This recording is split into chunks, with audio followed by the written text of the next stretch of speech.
I love this brand. I've used a lot of their products. I was just sent this peel. Haven't tried it yet, so this is going to be a first reaction to it. It's supposed to improve your skin texture, unclog your pores, and all you do is apply it to a dry, clean face. So that is what I have right now.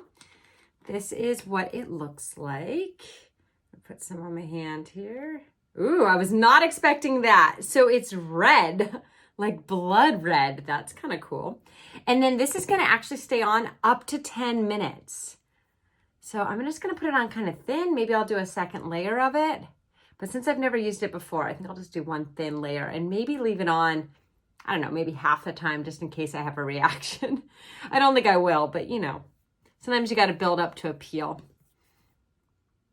I'm going to use a little bit more. I do feel a tiny bit of tingling in some areas, which always makes me feel like that means it's working. So it didn't turn my face completely red, but it did give it that reddish tint. I'm just doing kind of to the neckline here. All right.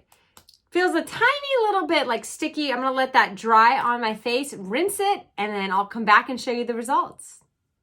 Okay, I'm back. I just rinsed it off with warm water, and my skin definitely feels tighter and softer. So I'll take that as a win. I haven't noticed a major difference yet, but again, that was just one time using it, but it was very pleasant to use. That tingling was very minor. I did put a very thin layer on, and I only left it on 5 minutes because I wanted to kind of test it before I went all in. But you use this once a week and you should start seeing results.